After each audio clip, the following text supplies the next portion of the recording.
मैं हैरान थी। मेरे साथ ऐसा कैसे हो सकता था। मेरी तबीयत बहुत ज़्यादा ख़राब थी। मैं चोरी चोरी डॉक्टर के पास आई। डॉक्टर ने मुझे देखा तो उसने कहा, परेशानी वाली कोई बात नहीं है, सब कुछ नॉर्मल है। लेकिन जब मैंने उनको बताया कि मेरे साथ क्या हो रहा है तो वह भी पूरी तरह से डर गई। जब उन्होंने मेरा ऑपरेशन किया तो डर के मारे चीखने लगी कि मेरे पेट से। मेरा नाम कोमल है। मैं बहुत ज़्यादा खूबसूरत थी। मेरी खूबसूरती देखकर ही मेरी सास ने मुझे अपने बेटे के लिए पसंद किया था।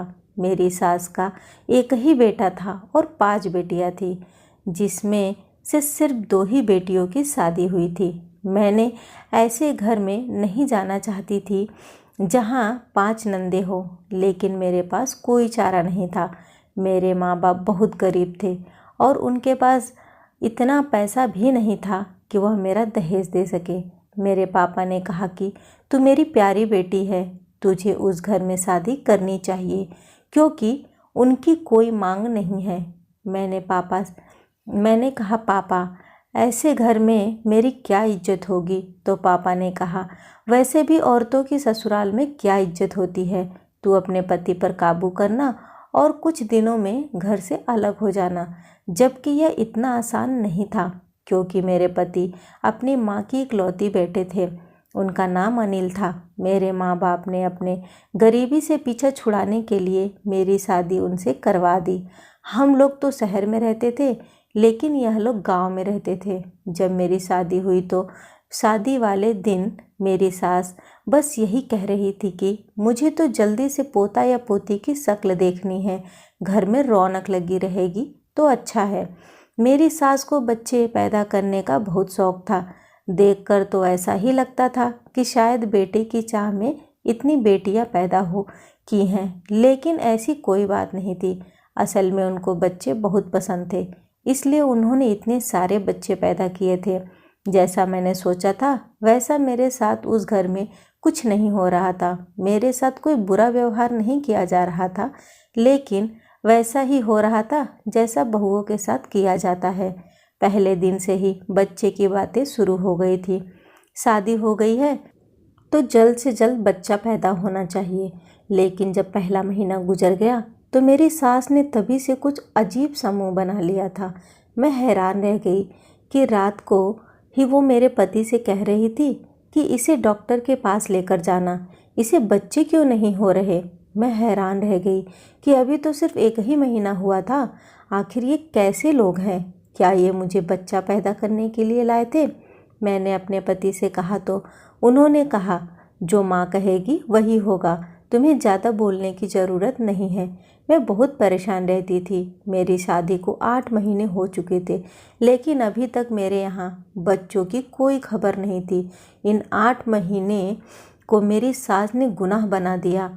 लगता था कि 8 महीने नहीं बल्कि 8 साल हो गए हो। जब मुझे डॉक्टर के पास लेकर गई तो डॉक्टर ने भी यही कहा कि 1 साल तक बच्चा ना हो तो डॉक्टर से सलाह लेते हैं। अभी तो 8 ही महीने हुए हैं। मेरी सास ने डॉक्टर से कहा कि यह माँ बन सकती है, मुझे पता करके बता दे। डॉक्टर ने मुझे बहुत ही आश्चर्य से देखा। उसने कहा कि यह माँ बन सकती है, आप परेशान ना हो। जबकि उसने मेरा चेकअप नहीं किया था। वह मुझे साइड में ले गई और कहा कि तुम्हारी सास तो बहुत ही पुराने सोच वाली औरत है, उनको यही कह देती हूँ कि सब कुछ ठीक है। मैंने कहा कि क्या सब कुछ ठीक नहीं है? उन्होंने कहा कि थोड़ी सी परेशानी है, वक्त के साथ ठीक हो जाएगा। अगर इनको बता दिया तो तुम्हारा घर बर्बाद हो जाएगा। मैंने कहा कि फिर आप तो बहुत अच्छी इंसान हैं। उसने कहा कि मैं ऐसे केस देखती रहती हूँ, मुझे पता है कि किस वक्त क्या बोलना है। डॉक्टर बहुत अच्छी थी। मैंने कहा कि अगर मेरा बच्चा हुआ तो मैं आपके यहाँ ही आऊँगी। उसने कहा कि ठीक है, मैं इसी अस्पताल में 24 घंटे रहती हूँ, अगर नहीं भी हूँ तो मुझे फ़ोन करके बुला लेना। उस डॉक्टर का नाम सुमन था। मुझे तो डॉक्टर बहुत अच्छी लगी, लेकिन अभी मेरे यहाँ कोई खुशखबरी नहीं थी। डॉक्टर ने कहा था कि थोड़ी सी परेशानी है, बहुत ज़्यादा नहीं है।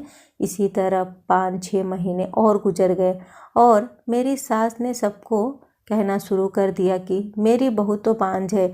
जब मोहल्ले से कोई औरत आती उसको भी यही कहती, जब किसी शादी में जाती तो वहाँ पर भी यही बात कहती कि मेरी बहू तो बच्चे पैदा नहीं कर सकती, बांझ है, बस ऐसे ही उठाकर ले आए हैं। बेटे की ज़िंदगी बर्बाद हो गई। मेरे लिए यह सब कुछ बहुत ज़्यादा मुश्किल था। ऐसा लगता था कि मुझे टॉर्चर किया जा रहा है। समझ नहीं आती थी कि कहाँ जाऊँ। सास के सामने कोई बात कहती तो कहती कैसी जुबान चलाती है, आजकल की लड़कियों को तो सब कुछ पता होता है। जिन बातों का हमें शादी के बाद पता चला, इन्हें तो शादी के पहले ही पता होता है। मेरा कहना था कि कोई परेशानी नहीं है, वक्त के साथ सब ठीक हो जाएगा, हो सकता है कुदरती तौर पर देर हो रही हो। मेरी सास कहती ऐसा तो हो ही नहीं सकता, शादी के पहले साल में ही बच्चे पैदा हो जाते हैं। जब हमारी शादी की सालगिरह हुई तो हमारा बच्चा 3 महीने का था।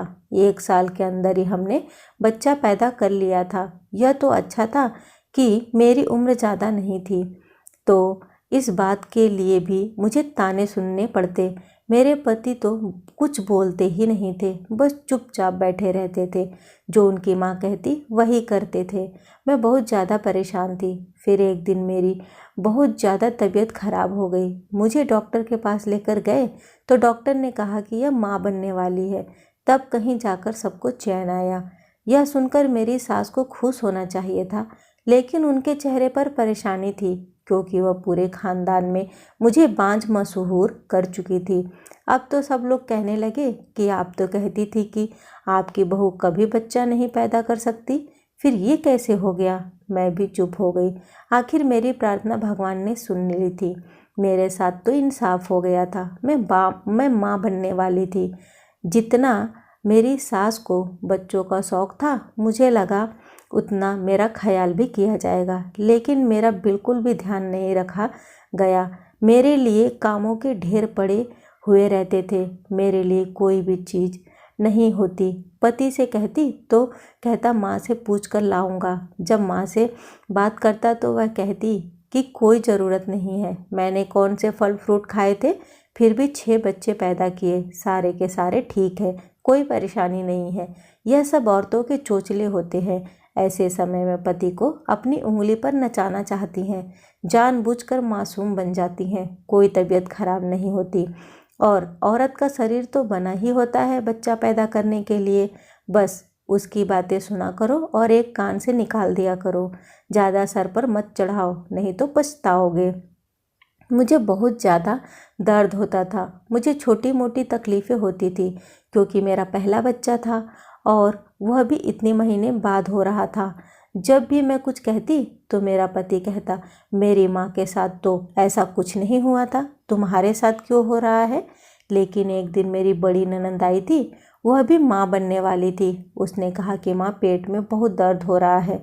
तो मेरी सास ने कहा कि हाँ, ऐसे समय में दर्द होता है, तुम फल फूल खाया करो, अपने खाने पीने का ध्यान रखा करो। मैं हैरान रह गई कि उनके लिए तो इनको सारी बातें याद थी कि दर्द भी होता है, आराम भी करना होता है, फल फ्रूट भी खाना होता है। जबकि मैं ऐसी कोई बात करती थी तो कहती थी कि नहीं, कुछ नहीं होता है, तुम्हारी सेहत तो अच्छी है, तुम्हें कौन सी बीमारी है, तुम तो अच्छी भली हो, तुम्हारा बच्चा तो आराम से पैदा हो जाएगा। मेरा पेट भी बहुत ज़्यादा निकला हुआ था। इतना तो मैंने किसी का भी नहीं देखा था, और कहते हैं कि पहले बच्चे में ज़्यादा पेट नहीं निकलता। मेरे साथ न जाने क्या परेशानी थी कि मेरा पेट इतना निकला था। मेरी सास कहती थी कि इतना बड़ा पेट है तो बच्चा बहुत सेहतमंद पैदा होगा, ज़्यादा उल्टी सीधी बातें सोचने की ज़रूरत नहीं है। मुझे ये हो रहा है, मुझे वो हो रहा है, कोई परेशानी नहीं है। मुझे बहुत दर्द होता था। एक बार माँ का फ़ोन आया तो मैंने माँ से कहा कि माँ मुझे बहुत ज़्यादा दर्द होता है। तो माँ ने कहा कि इतना ज़्यादा दर्द तो नहीं होता है। माँ ने कहा डॉक्टर के पास जाओ। अब माँ को क्या बताती कि यह लोग मुझे डॉक्टर के पास नहीं लेकर जा रहे हैं। वह लोग भी मुझे यहाँ छोड़कर भूल गए थे। अगर मेरे माँ बाप यहाँ आते तो यह लोग उनकी बेइज्जती कर देते, इसलिए वह लोग यहाँ आते ही नहीं थे। सिर्फ मुझे ही करते थे, इन लोगों से कुछ भी नहीं कहते थे। कि मेरी बेटी का ख्याल रखे या नहीं। मेरी ज़िंदगी तो बर्बाद हो गई थी, लेकिन मुझे अपने बच्चों की फिक्र थी। मैं तो जैसे तैसे गुजारा कर लेती, मगर मेरे बच्चे को कुछ ना हो जाता। उन्होंने मेरे बच्चे के लिए कपड़े भी नहीं बनाए। कहने लगे कि हमने लोगों को बहुत कुछ दिया है, जब हमारे यहाँ बच्चा पैदा होगा तो वह लोग भी हमें ज़रूर कुछ ना कुछ दे जाएंगे। लेकिन यह नहीं सोचा कि जब तक वह लोग आएंगे तब तक बच्चे को क्या पहनाएंगे। क्या दुपट्टे में लेकर घूमती रहूँगी। अपने पति से बात करती तो उनके कान पर जू तक नहीं रेंगती थी। मुझे एक बार भी डॉक्टर के पास नहीं लेकर गए थे। कहने लगे कि जब कोई परेशानी नहीं है तो डॉक्टर के पास जाने की क्या ज़रूरत है, जबकि मुझे इतना तो पता था कि 1-2 बार डॉक्टर के पास जाना ज़रूरी होता है, पता चले कि अंदर सब कुछ ठीक है या नहीं। मैं तो बहुत परेशान रहती थी। दिन इसी तरह गुजरते जा रहे थे। जब 9वां महीना शुरू हुआ तो मैंने भगवान का धन्यवाद किया कि बस अब तो थोड़े ही दिन रह गए हैं, अब तो मुझे डॉक्टर के पास लेकर जाएंगे, सब कुछ ठीक हो जाएगा। लेकिन मुझे अभी भी डॉक्टर के पास लेकर नहीं जा रहे थे। लगता था मुझे तभी लेकर जाते जब मुझे दर्द शुरू हो जाता, और मेरा दर्द शुरू नहीं हो रहा था। अब आस पड़ोस की औरतें आती तो मेरी सास कहती, मैं अपनी बहू का बहुत ख्याल रखती हूँ, मैंने तो इसके खाने पीने का बहुत ख्याल रखा है। फल फ्रूट तो घर में ख़त्म ही नहीं होते हैं। फल फ्रूट घर में वाकई ख़त्म नहीं होते थे, लेकिन सिर्फ उनकी बेटियों के लिए होते थे। मुझे तो एक भी चीज़ खाने को नहीं मिलती थी। एक दिन गलती से एक सेब खा लिया तो मेरी छोटी ननद ने शोर मचा दिया कि मैंने अपने लिए रखा था और आपने क्यों खा लिया। एक सेब के लिए उसने मुझे हजारों बातें सुनाई थी। मुझे ऐसा लगता था कि मेरे दिन ऊपर जा रहे हैं। मैंने सास से कहा कि मेरे दिन ऊपर हो रहे हैं, मुझे डॉक्टर के पास लेकर चलिए। मेरी सास कहने लगी, तुम आजकल की लड़की को अपना दिन भी याद नहीं रहता। कोई दिन ऊपर नहीं हुए हैं। दिन ऊपर होते तो अब तक दर्द शुरू हो जाता।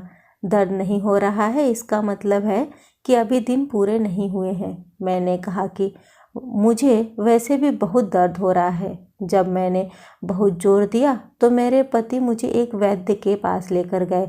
वैद्य ने कहा कि अभी वक्त है। यह उनके जान पहचान का वैद्य था।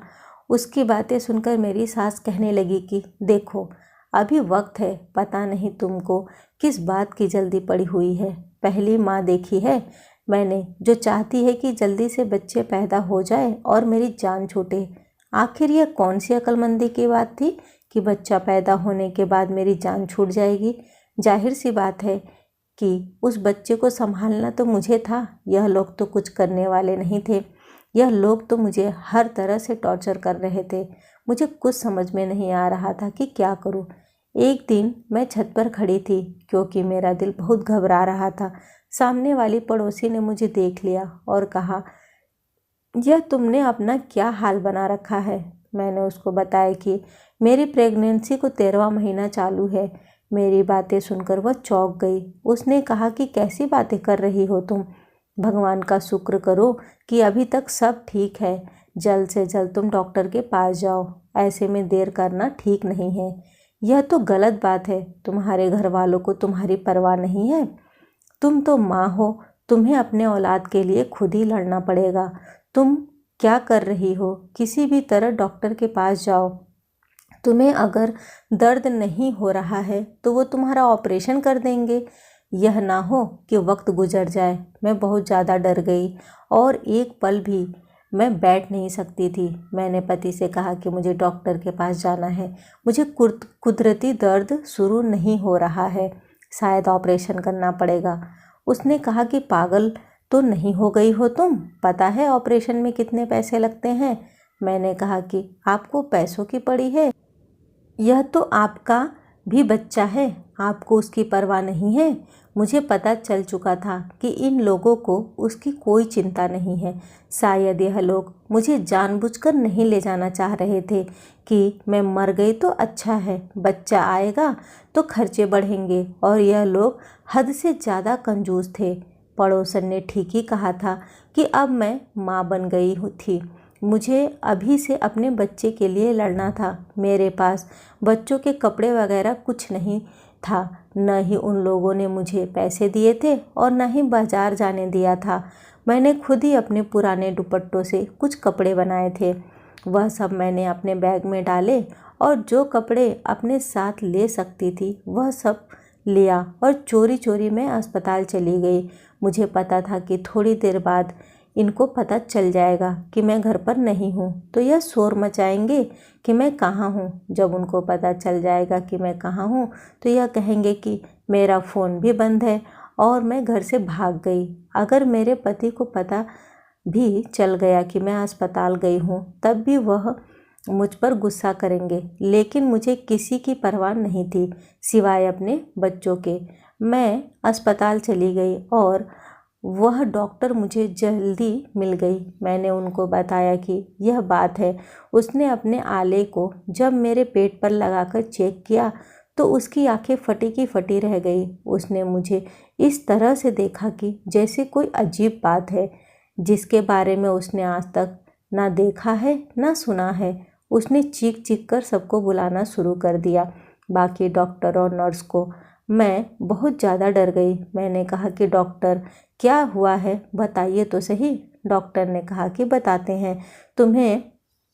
उसने दूसरे डॉक्टर के कान में कोई बात कही तो उसकी आंखें भी फटी की फटी रह गई। वह हैरान रह गई। उन्होंने बड़े प्यार से मेरे कंधे पर हाथ रखा और कहा कि मेरे साथ आओ। मैंने कहा कि मुझे कहाँ लेकर जा रहे हैं, मेरा बच्चा तो ठीक है, बताइए कि बात क्या है। उन्होंने कहा कि सब कुछ ठीक हो जाएगा, बस तुम घबराना नहीं। मैं बहुत ज़्यादा घबरा रही थी। उन्होंने कहा कि अपनी फैमिली को बुला लो। मैंने कहा कि वह लोग नहीं आएंगे, उनसे छुप कर आई हूँ। तो कहा कि फिर अपने माँ बाप को बुला लो। मैंने अपने मम्मी पापा को फ़ोन कर दिया और कहा कि बिना किसी को कुछ बताए अस्पताल आ जाए। मुझे डॉक्टर ने सिर्फ इतना ही बताया है कि आपका ऑपरेशन करना पड़ेगा। यह तो मैं भी नहीं जानती थी क्योंकि वक्त गुजर चुका था। मैं बार बार पूछ रही थी कि सब कुछ ठीक है या नहीं। वह बता नहीं रही थी। वह कह रही थी बस ऑपरेशन करेंगे। ऑपरेशन हुआ और ऑपरेशन में बहुत ज़्यादा वक्त लग गया। मेरी एक कज़न का भी ऑपरेशन हुआ था। उसने बताया कि ऑपरेशन में ज़्यादा वक्त नहीं लगता, लेकिन मेरे ऑपरेशन में 3 से 4 घंटे लग चुके थे। सारे डॉक्टर अजीब सी हालत में थे। सब एक दूसरे से आहिस्ता आहिस्ता न जाने क्या बातें कर रहे थे। मेरा ज़रूरत से ज़्यादा ही ध्यान रख रहे थे। मुझे नहीं याद कि उसके बाद क्या हुआ। मुझे ऑपरेशन थिएटर से बाहर लेकर जा रहे थे तो मैं बेहोश हो गई। शायद उन्होंने मुझे नींद की दवा दी थी। जब मेरी आँख खुली तो मैं कमरे में थी। माँ मेरे सिरहाने बैठी थी और मेरे पापा अपना सर पकड़कर बैठे थे। ना मेरे पति वहाँ थे और ना ही मेरी सास। मैंने कहा कि क्या हुआ, मेरा बच्चा तो ठीक है। मैं बुरी तरह से घबरा गई और उठकर बैठ गई। उन लोगों ने मुझे कहा कि परेशान मत हो, सब ठीक है। मैंने कहा कि मेरा बच्चा कहाँ है, बच्चे तो कमरे में होना चाहिए था। मुझे लगा कि मेरा बच्चा इस दुनिया से चला गया। शायद मैंने आने में बहुत देर कर दी। मेरे मम्मी पापा भी बहुत परेशान थे, लेकिन असल में यह बात नहीं थी। डॉक्टर वहाँ पर आई और उसने बताया कि हुआ क्या था। यह सुनकर मेरे कदमों तले से ज़मीन निकल गई और उसके बाद उसने जो बात बताई वह मेरे लिए किसी खुशखबरी से ज़्यादा परेशानी के बात थी, क्योंकि जिन हालातों में थी मैं उसके लिए तैयार नहीं थी। मैं बहुत अकेली होने वाली थी। जब डॉक्टर अंदर आई तो वह अकेली नहीं थी, उसके साथ अस्पताल का मालिक भी था, जो देखने में बहुत ही अच्छा इंसान था। डॉक्टर ने मेरा चेकअप किया और कहा कि ठीक तो हो, कहीं दर्द तो नहीं हो रहा। मैंने कहा कि मेरा बच्चा कहाँ है। मैं बार बार एक ही सवाल पूछ रही थी। इस सवाल का जवाब कोई नहीं दे रहा था। उन्होंने मेरी पहचान उस आदमी से करवाई, कहा कि यह अस्पताल के मालिक है, इन्हीं के वजह से यह अस्पताल चलता है, यह गरीबों के लिए मुफ्त में इलाज करते हैं। उन्होंने कहा कि आपकी वजह से हमारे अस्पताल में एक चमत्कार हुआ है जो आज से पहले कभी नहीं हुआ। हमारा अस्पताल बहुत मशहूर हो जाएगा। थोड़ी देर बाद मीडिया वाले भी आएंगे। शायद आपका इंटरव्यू लेंगे, लेकिन अगर आपकी इजाज़त हो तो। मेरे पति भी वहाँ पर आ गए और मेरी सास भी। उन्होंने कहा कि अच्छा, तुम यहाँ पर बैठी हो, हम कब से तुम्हें ढूंढ रहे हैं। मेरे मम्मी पापा से वह कहने लगे कि आपकी बेटी को हम छोड़ देंगे। जो औरत घर से भाग जाए हम उसे वापस नहीं रखते। पूरी रात बीत चुकी है, पता नहीं यह रात इसने कहाँ गुजारी है। मेरे पति के जो मुंह में आ रहा था वह बोले जा रहे थे। मेरे पापा ने कहा कि दिखाई नहीं दे रहा, उसने अस्पताल में पूरी रात गुजारी है। किस किस्म के आदमी हो तुम। मेरे पति ने कहा कि मैं आपकी बेटी के साथ नहीं रह सकता, मैं इसको छोड़ दूंगा। मैं हैरान रह गई, मैं परेशान थी। तब डॉक्टर ने कहा कि आपने जो इस लड़की के साथ किया है ना, आपको इस लड़की को छोड़ ही देना चाहिए, क्योंकि आप इसके काबिल नहीं हैं। आपने एक साथ 11 जानों को खतरे में डाला। यह बात डॉक्टर के मुंह से निकली और मैं हैरान रह गई। डॉक्टर ने कहा कि हाँ, तुम्हारे यहाँ एक साथ 10 बच्चे पैदा हुए हैं, जिनमें से 5 बेटे हैं और 5 बेटियाँ। मुझे समझ में ही नहीं आया कि यह सच हो सकता है या नहीं।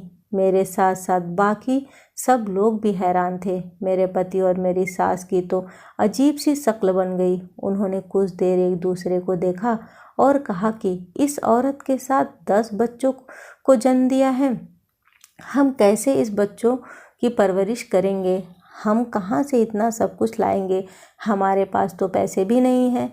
अस्पताल के मालिक ने कहा कि मैंने तुम्हारा पहले ही हाल देखा है बेटी, जिस तरह तुमने दुपट्टे काट कर कपड़े बनाए थे, मुझे पता चल गया कि तुम्हारे साथ बहुत गलत हुआ है, इसलिए तुम्हारे बच्चों की जिम्मेदारी मैं लेता हूँ।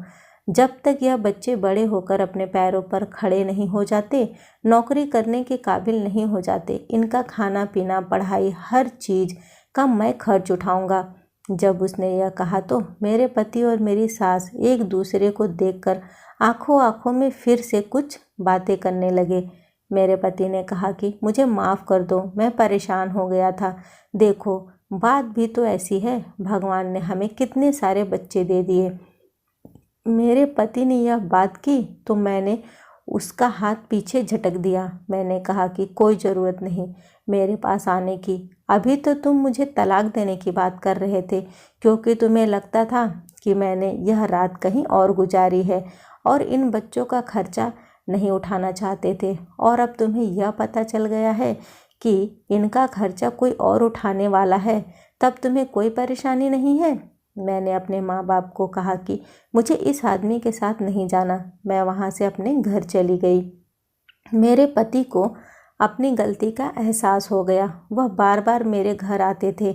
मेरे माँ बाप ने एक ही शर्त रखी कि अगर तुम्हें अपनी पत्नी और बच्चों को लेकर जाना है तो अलग घर में रहना होगा। मेरे पति ने कहा कि मैं ऐसा नहीं कर सकता। तो मेरे माँ बाप ने कहा कि फिर मेरी बेटी को छोड़ दो, तुम्हारे लिए तो अच्छा ही है, अपनी माँ के साथ रहो, जिसने तुम्हारी पत्नी और बच्चों की जान खतरे में डाली। तुम्हारे कान भरे। अगर मेरी बेटी सही वक्त पर डॉक्टर के पास नहीं पहुँचती तो यह सारे बच्चे मर जाते और हमारी बेटी भी मर जाती। मेरे पति को एहसास हो गया था कि उसका परिवार मैं और मेरे बच्चे हैं। उसने अपने माँ से लड़ाई कर ली, कहा कि मैं अपनी पत्नी के साथ रहूँगा। हमारे बच्चों का खर्चा वह अस्पताल का मालिक ही उठा रहा था। उसने मेरे पति को अच्छी नौकरी भी लगवा दी थी, जिससे बाकी के खर्चे भी बहुत अच्छे से चल रहे थे। मेरे पति का जो फ़र्ज़ था वह अपने घर वालों के लिए भेज दिया करता था, अपनी बहनों के लिए और अपनी माँ के लिए, लेकिन वह रहता मेरे साथ ही था।